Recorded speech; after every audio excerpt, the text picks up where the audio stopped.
En Guinée-Bissau, la Cour suprême a annoncé la suppression de 28 partis politiques qui n'ont pas apporté la preuve de leur existence réelle. Selon elle, le plus haut organe judiciaire a diffusé aux médias un message en ce sens daté du 14 novembre après l'expiration d'un délai imparti aux organisations politiques pour justifier de leur existence en fournissant avant fin octobre leur adresse exacte, un récépissé et leur enregistrement et un organigramme. Bonjour à tous, bonjour à toutes. Bonjour Mamadou Diouf, vous allez bien? Bonjour Michel. Alors, il s'agissait pour la Cour suprême donc de débroussailler la cinquantaine de partis existants en vue des prochaines élections législatives dans ce pays. Tout à fait, j'aurais bien voulu que la jurisprudence fasse école dans beaucoup de pays, parce qu'on parle de cinquantaine de partis, dans d'autres pays, ils en sont arrivés à 300 partis. Et bien sûr, quand on dit parti, on exagère, parce que c'est ça aussi les choses. Un parti politique, c'est une association politique qui a été mise en place pour la conquête du pouvoir. Dans chaque pays, il y a une réglementation en ce qui concerne les partis. Parfois même, il y a une charte pour les partis. Les bons partis même ont leur propre charte au niveau du parti politique. Et puis, vous avez tout le reste qui va avec. Mais quand vous regardez ce qui se passe dans une bonne partie des pays africains, puisque créer le parti est relativement facile. Tout le monde crée son parti. Après l'acte de création, vous avez des partis qui ont 7 ans, qui n'ont jamais fait un seul congrès. Vous avez des partis qui ont 10 ans, qui n'ont jamais participé individuellement à des élections, ni locales, ni législatives, ni présidentielles. Mais ce qu'ils disent est grave. Comment on va demander à un parti de dire où tu habites? C'est-à-dire, si tu n'as pas d'adresse, ça veut dire que j'ai laissé là-bas mon numéro de téléphone quand j'ai créé le parti. J'ai certainement laissé là-bas mon adresse personnelle en créant le parti. Mais puisque je n'ai pas de siège, je n'ai même pas les moyens de louer un garage, mettre une pancarte pour dire voilà le siège du parti. Effectivement, vous circulez dans la ville pour chercher le parti, vous ne le trouvez pas. Alors que le parti doit avoir un siège. Vous avez un parti, le jour de la création, on a mis en place un bureau provisoire, où parfois même les noms ont été juste mis là-dessus. Depuis ce bureau provisoire, il n'y a eu aucun changement. Alors qu'un parti doit faire un congrès. Quand on change les responsables du parti, la liste doit être envoyée au niveau de l'administration pour qu'on sache que dorénavant, dans tel parti, telle personne n'est plus le secrétaire général, c'est telle personne qui est le secrétaire général, ce n'est plus tel numéro de téléphone, c'est tel autre numéro de téléphone. Si l'administration veut contacter quelqu'un, que l'administration sache qui contacter. Mais bon, si on reproche à des partis de ne pas avoir cela, objectivement, est-ce qu'on peut les appeler des partis politiques? Alors, vous voulez dire que la prolifération des partis politiques en Afrique est considérée comme un facteur de confusion? Mais ça dépasse un facteur de confusion, c'est de la fumisterie politique. Moi, c'est comme ça que je l'appelle. C'est simplement de la fumisterie politique. Puisque vous avez deux situations. C'est quelqu'un comme moi que New World a mis devant les gens et qui sent que les gens lui disent oui, je t'ai vu à la télé, il croit que bon, il est devenu populaire. Et il se lève, il dit j'y vais. Mais il va se casser le nez. Parce que les gens peuvent t'apprécier pour X, Y raison. Mais cela n'a rien à voir avec un engagement politique. Beaucoup en ont fait l'expérience. Ils ont voulu transformer leur popularité en acquis sur le plan politique. C'est deux choses qui sont différentes. Et le résultat, c'est que quand ils se lancent et ils voient que ça ne marche pas, au lieu d'avoir le courage de dire j'ai essayé, ça ne marche pas, de faire son congrès, de dissoudre le parti, on laisse le parti en veilleuse, le nom du parti est là, il n'y a plus aucune activité du parti. Aucune. Je ne parle pas seulement de participation aux élections, mais aucune activité du parti politique. Vous avez nos querelles qui ne finissent pas parce qu'on a également cette maladie. Quand je crée le parti politique, je suis, comme on dit, président, fondateur, propriétaire. Ouais. Donc, celui qui veut rester dans le parti, il faut qu'il suive à la ligne ce que je dis. Et ça fait que souvent, il y a des dissidences. On exclut la personne. Comme créer un parti n'est pas difficile, il y a une dizaine de personnes au moins qui suivent, ça suffit pour aller créer un parti politique. Mais ça pose un sérieux problème. Un réel parti politique a d'abord sa proclamation, sa profession de foi, qui dit je suis un parti, je suis socialiste, je suis de gauche, je suis de droite, je suis capitaliste, qu'on sache d'un point de vue idéologique, tu vas. Mais faites le point de nos partis pour savoir, parfois interroger même le premier responsable du parti, je ne parle pas des militants, il n'est pas capable de se dire clairement, je dis bien clairement, sur quelle option, sur quelle doctrine ils sont. Interrogez-les sur l'exercice du pouvoir. Un parti n'attend pas d'arriver au pouvoir pour dire mais comment je vais gouverner. Non, tu as un projet de gouvernement. À la limite même, parmi les membres de ton parti, il y a des gens que tu prépares, que tu pistonnes, que tu prépositionnes en se disant que celui-là pourrait être le ministre des Affaires étrangères, celui-ci pourrait être le Premier ministre, etc. Mais faites-le avec nos partis, vous allez voir. Mais il n'y a absolument rien de tout cela. Sans compter que dans chaque pays, quand tu crées un parti, tu as des obligations. Une des obligations, c'est la formation citoyenne.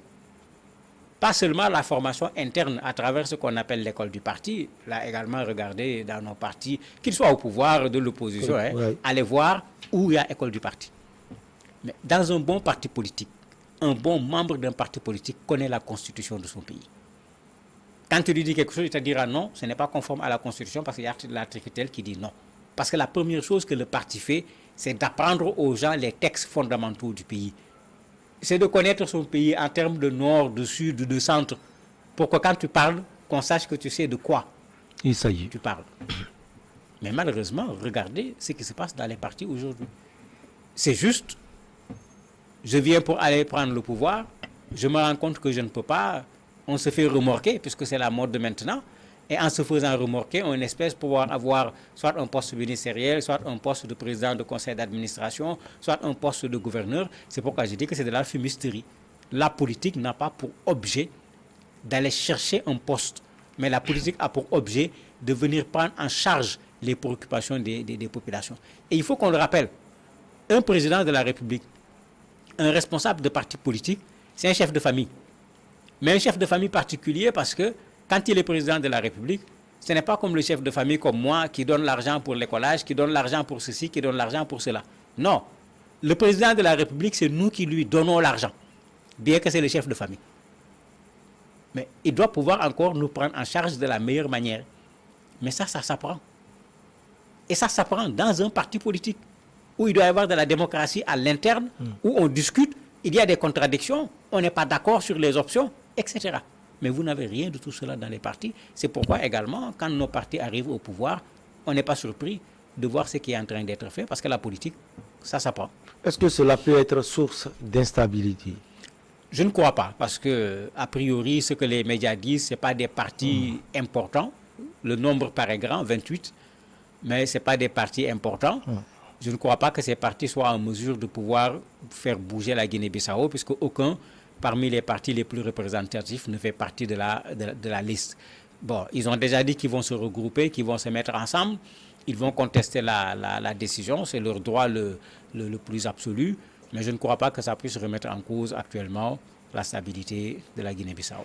La décision de la Cour suprême frappe les plus petits partis et ne concerne aucune formation représentée au Parlement dissous, c'était en mai dernier par le président Umaro Sissoko Embalo. Donc cela n'a pas trop d'influence, si on peut le dire. Pas trop d'impact, parce que généralement, en fait, il faut aussi dire les choses comme elles sont.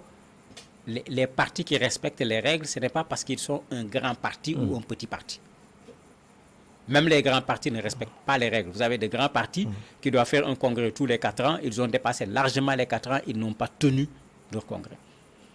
Donc, ils sont en faute même par rapport à leurs propres textes. Je ne parle même pas des textes du pays qui les régit, mais ils sont même en faute par rapport à leurs propres textes.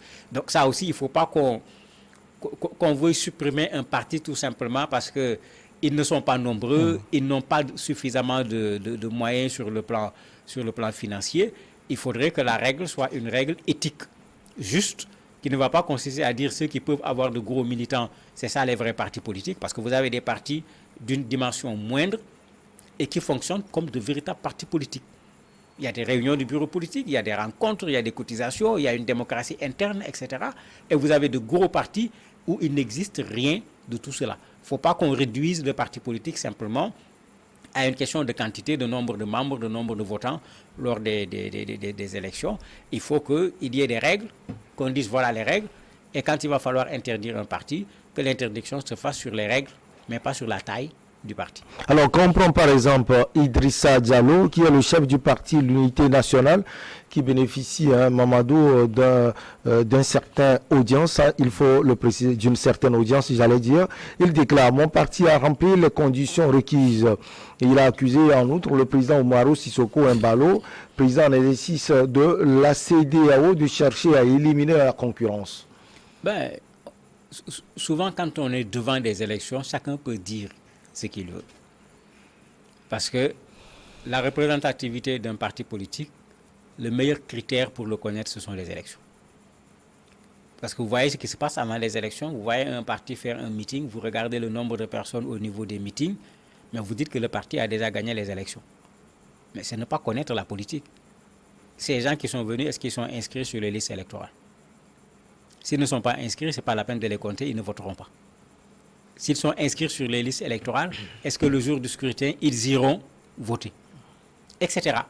Il y a un certain nombre de questions qui se posent et, comme je disais tout à l'heure, la popularité d'une personne ne suffit pas comme critère pour dire qu'un parti respecte les règles. Mais comme il dit que son parti respecte les règles, la loi est là. Il n'a qu'à faire un recours, prouver que son parti respecte les règles, ce qu'on reproche aux autres partis en termes d'adresse, d'organigramme, etc. Cela ne les concerne pas et que la justice fasse son travail en retirant ce parti de la liste des partis qui ont été supprimés si le parti respecte les règles. C'est pourquoi je disais tout à l'heure, il ne faut pas que la règle de la suppression soit la taille du parti. Parce que je ne crois pas que dans un pays, on a écrit la taille du parti comme un critère pour qu'un parti soit légalement reconnu ou pas. Au même moment, Mamadou, on sait que la Guinée-Bissau reste toujours, depuis des mois, le théâtre des tensions entre la présidence, le Parlement et les partis politiques. Est-ce qu'on peut dire que derrière cette décision de la Cour suprême, il y a l'exécutif?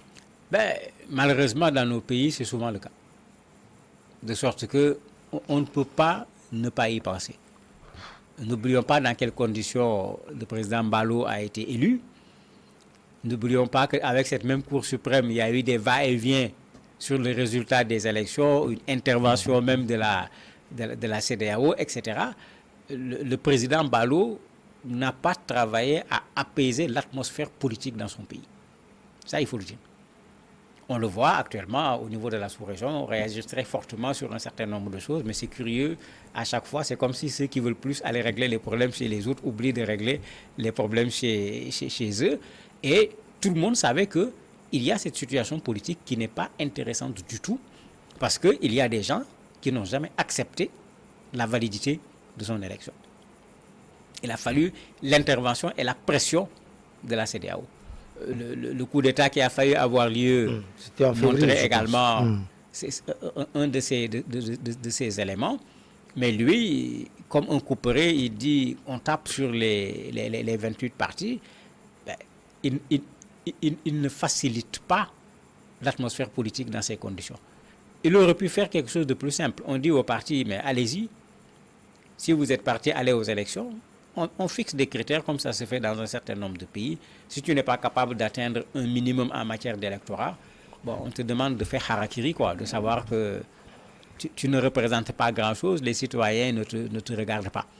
Ou bien ce qu'on a fait dans d'autres pays, on n'arrive même pas aux élections, on exige des parrainages pour que tu montres ta représentativité de façon concrète. Pas je suis représentatif, je suis connu, non. Politiquement, tu représentes quoi? Le parrainage permet également de faire ce travail de tri parce que vous imaginez 50 partis dans un pays, vous organisez des élections législatives, il y a 50 listes. Généralement, nous, on vote dans les salles de classe. Si vous disposez 50 listes dans une salle de classe, s'il y a 50 représentants, à raison de 1 représentant par parti politique, ceux qui vont voter, ils vont passer par où? C'est pourquoi je parlais tout à l'heure de fumisterie politique. Il faut qu'on arrête quand même avec cette affaire-là. Il n'y a pas 50 façons de développer l'Afrique. Que les gens aient le courage de se mettre ensemble de constituer des bases politiques extrêmement fortes, des regroupements d'intellectuels qui peuvent faire le débat interne, parce qu'un parti c'est d'abord ça, un débat interne pour dire voilà le choix que nous faisons pour notre pays, voilà le chemin de développement que nous avons choisi pour notre pays avec des arguments pertinents. Mais vous allez voir, le jeu politique va devenir beaucoup plus clair, mais surtout dans le débat politique, on va s'éloigner des débats de personnes pour aller vers les débats d'idées, et c'est ça les partis politiques. Mais malheureusement, on est très loin de cela aujourd'hui. Alors, le président Oumarou Sissoko Embalo, le parti qui peut être, si on peut le dire entre griffes, sa phobie, c'est le PAIGC. On connaît ce parti historique. Maintenant, on sait que les partis ont souvent des coalitions avec de petits partis politiques. Est-ce que selon vous, c'est aussi un moyen d'affaiblir ce grand parti? Ouais, c'est pourquoi je disais que les décisions, on peut toujours voir l'exécutif derrière. C'est d'ailleurs une de nos difficultés aujourd'hui. On conteste partout dans nos pays l'indépendance de la justice, parce que derrière la décision de la justice, il y a un intérêt, il y a un enjeu qui a un caractère politique. Ici, le PAIGC, effectivement, c'est le parti traditionnel, c'est le parti de l'indépendance qui malheureusement a finalement rencontré des problèmes à l'interne. Parce que ça aussi, il faut le dire, ce n'est pas le président Mbalo qui est à l'origine de leurs problèmes. Rappelez-vous ce qu'ils nous ont fait. On nomme un premier ministre, on nomme un deuxième premier ministre, on dit qu'on va chasser le premier. Ce n'était pas le président qui l'a fait. Donc, le parti a des problèmes qui sont liés au parti lui-même, pas nécessairement au président actuel. Maintenant, je parlais tout à l'heure de remorquage. Le danger de ces petits partis, c'est cela. Vous allez aller à l'Assemblée, je n'ai pas la majorité, tu n'as pas la majorité, il me manque 2 députés. Il y a 2 petits partis, chacun a 1 député. Mais généralement, on achète ces députés. Parce que c'est ça le mot. On achète ces députés. Ça peut être de l'argent, directement, ça peut être des biens, une maison, un espace, tout comme ça peut être un échange. Vous venez, nous constituons la majorité, nous allons mettre en place le gouvernement.